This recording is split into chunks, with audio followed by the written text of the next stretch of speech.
Hello everyone, this is me Garima saying today I will discuss next theme.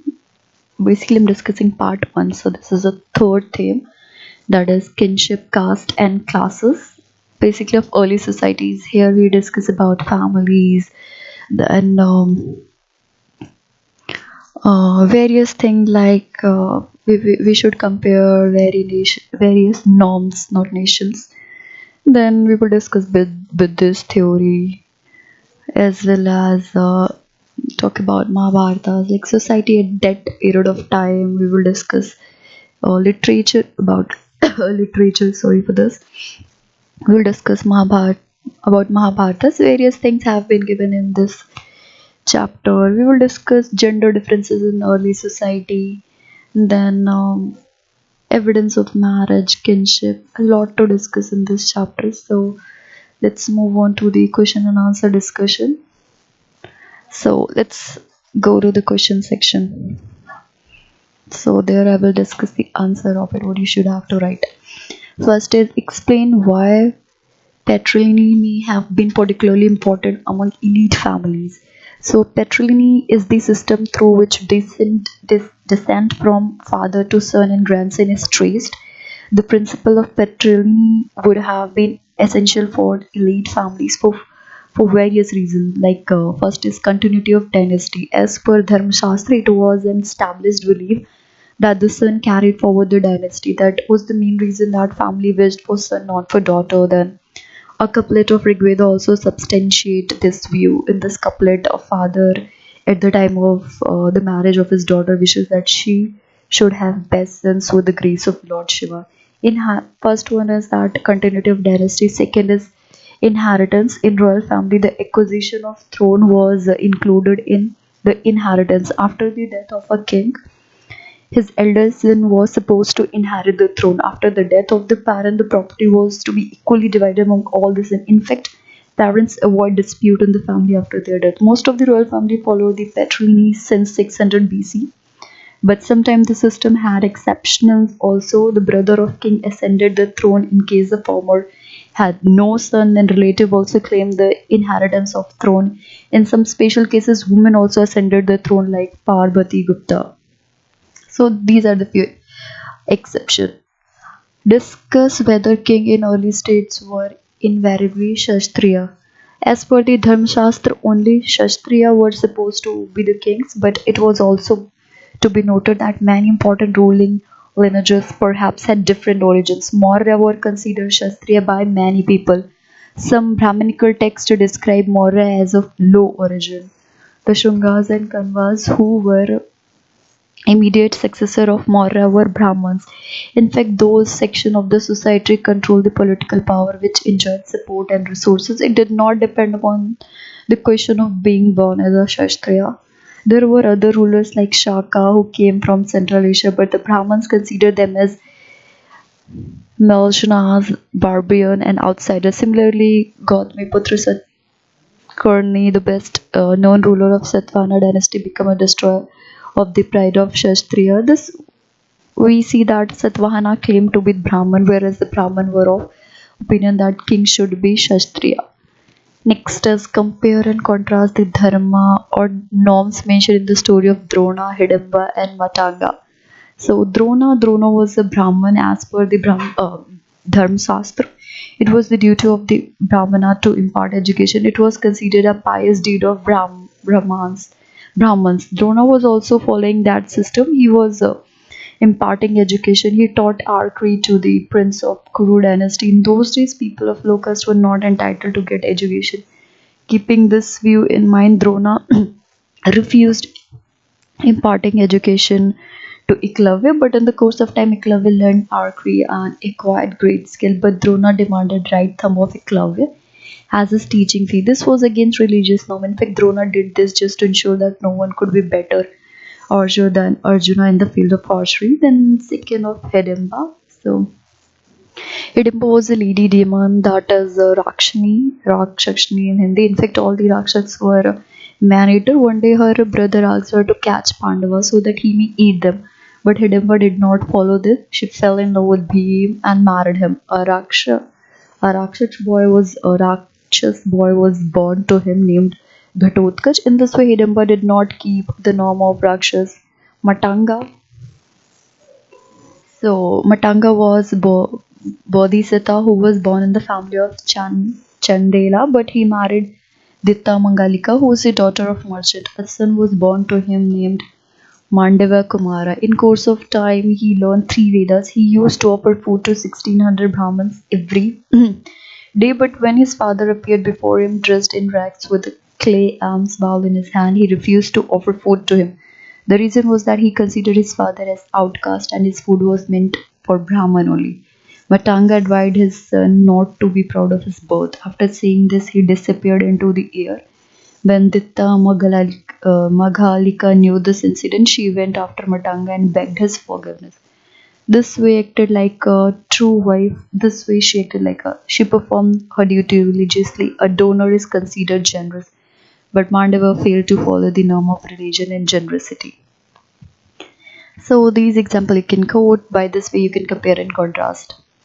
Fourth is in what ways the Buddhist theory of social contract different from the Brahmanical view of society derived from Purusha Shukta. The Purusha Shukta of Rigved says that four Varna emerged because of sacrifice of Purusha, the primeval man. The four Varna were Brahman, Kshatriya, Vaishya, and Shudra. These Varna had different jobs. The Brahmins had a supreme position in the society. They were also considered as teachers. Kshatriya were considered warrior. They also ran the administration. The Vaishya were the master of trade. The Shudra were at lowest strata. Their duty was to serve the above three Varna. Under this Brahmanical system, birth was the only criteria to judge the status and prestige in the society. But the Buddhist theory of social contract was different.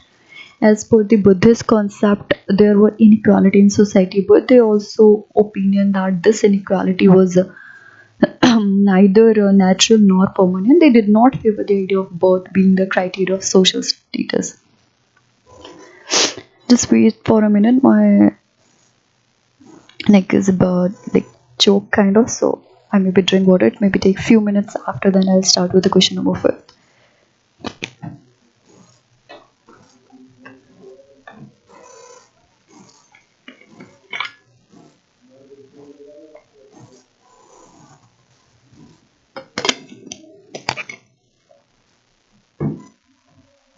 So I'm done with drinking water. Let's start with the question number 5. It's a long question. I'm not gonna read it. I hope you guys read it. I'm just gonna tell you what you should write in this. So the following is an excerpt from the Mahabharata, as you can see here.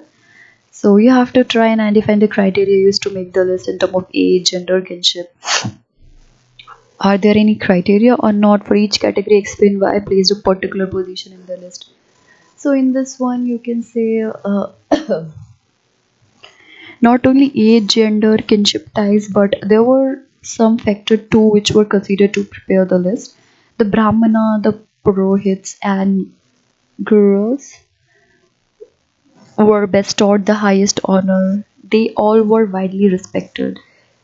Paternal kins were also given respect, who were considered like parents. People who were of equal age of younger were placed at third rank. In the next order, the young Kuru warrior were respected. Women also received due place. Wives, mother, daughter-in-law, and daughter came in this order. Orphan and handicapped had also been taken care of. Yudhishthira also greets them. So this you can write, a more you can write.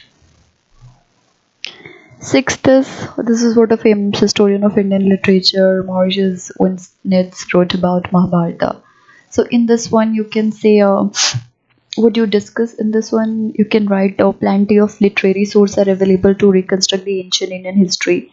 Mahabharata is one of them. It is an important literary and historical source. Its importance has been recognized even by the foreign writer. Its importance has also been recognized by Morsi Winternitz because in his opinion the Mahabharata represent an entire literature. This great epic is full of various examples of different aspects of the Indian life. The reading of Mahabharata give a profound depth of the soul of Indian folk. It has been written in simple Sanskrit and therefore widely understood.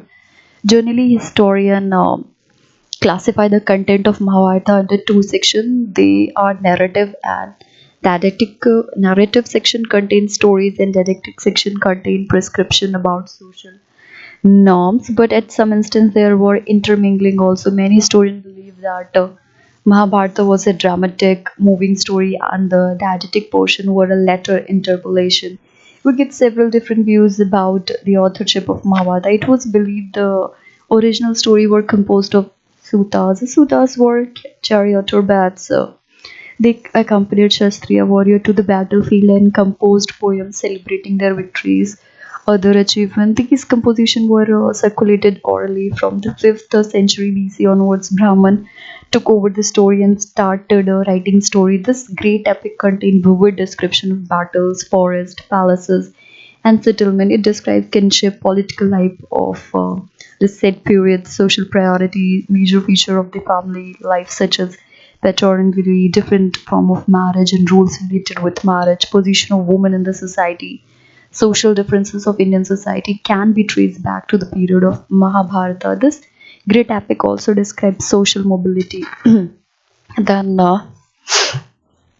Sivantas discuss whether Mahabharata could have been the work of a single author. There were so much views about author of Mahabharata. Following, even you can write that it is believed that original story was written by charioteer bards known as Shrutas. They generally accompanied Shastriya warrior, like I have said, to the battlefield. It is also believed that in the beginning the text of Mahabharata was orally circulated. Then scholar and priest carried it from generation to another. This was the time when Kurus and Panchal were gradually become kingdom. The story of Mahabharata also revolved around them. Some part of the story reflect old social values were replaced by the new ones. Then during this period, the worship of Vishnu was gaining ground. Krishna came to be identified as Vishnu. Large didactic section resembling the Manusmriti were added during the period between 200 and 400 CE. These interpolations made the Mahabharata as an epic consisting of 1 lakh verses. This enormous composition is traditionally attributed to a sage named Vyas. Then eighth, how important were gender difference in early societies.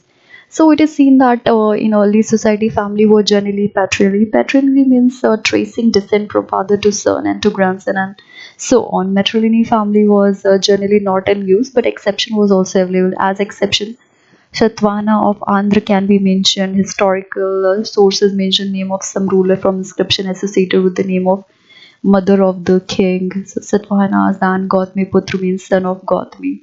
Gautami and Vasishtha are the feminines of Gautama and Vasishtha. Sons were considered important for the continuity of the family. Attitude towards daughter were different. They had no claims toward the resource of the household, but marrying them into families outside the kin was considered desirable. The system of marriage was called exogamy. According to this system, the life of young girl and woman belonged to those families which claimed the high status were often carefully regulated to ensure that they were married at the right time to the right person. This gave rise to the tradition that in marriage, Kanyadan was an important religious duty of father. After marriage, women were supposed to give up their father god and adopt their husband. As per Manusmriti, the paternal state was to be divided equally among the son after the death of parent, with a special share for the eldest. Women were not given any share in the state, but women were allowed to keep the gift with themselves, which they received at the time of their marriage. This was called Sridhan. This could be inherited by their children and the husband and no claim over it. But at the same time, Manusmriti also told women not to hold family property or even their own values without the permission of their husband. In fact, social differences were sharpened because of the differences in the access of resource. Many texts suggest that while upper class women may have access to resource, but land, cattle, money were generally controlled by men. Vakataka Queen Parvati Gupta was a rich woman. So these are few exceptions then. Discuss the evidence that suggests that Brahminical prescription about kinship and marriage were not universally followed. Brahminical prescription about kinship and marriage. So prescription about kinship is that according to Sanskrit term, the term Kula was used to designate families and Jati for larger network of kinfolk. The term Vamsha was useful lineage. Very often, people belonging to the same family share food and other resources. They live, work, and perform ritual together. Families were considered as a part of larger network of people, defined as relative. A technical term used to define them was kinfolk. While familial ties were considered natural and based on blood, they can be defined in different ways. For instance, some society regard cousins as being blood relation, whereas other do not regard.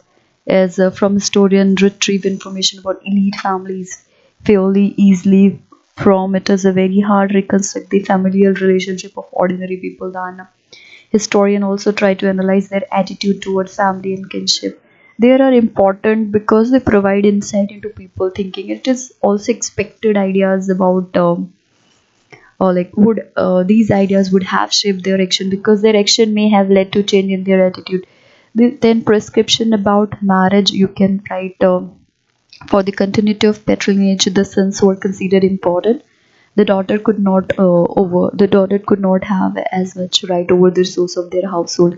They were married to family outside the king, like I've discussed in the eighth question. Those thing you can write here. So at the end, you can write these quotes regarding social behavior were later on enshrined in Dharma Shastra. These texts recognize eight type of marriage. Among these type of marriage, the four were considered as good, while the rest four is condemnable. Satvana ruler did not follow exogamy of Brahmins. So, as you can say, there was not universal followed. Satvana didn't follow this one. So I'm done with this chapter solution discussion.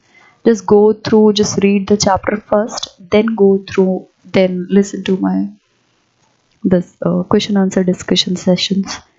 That's for today. Thank you.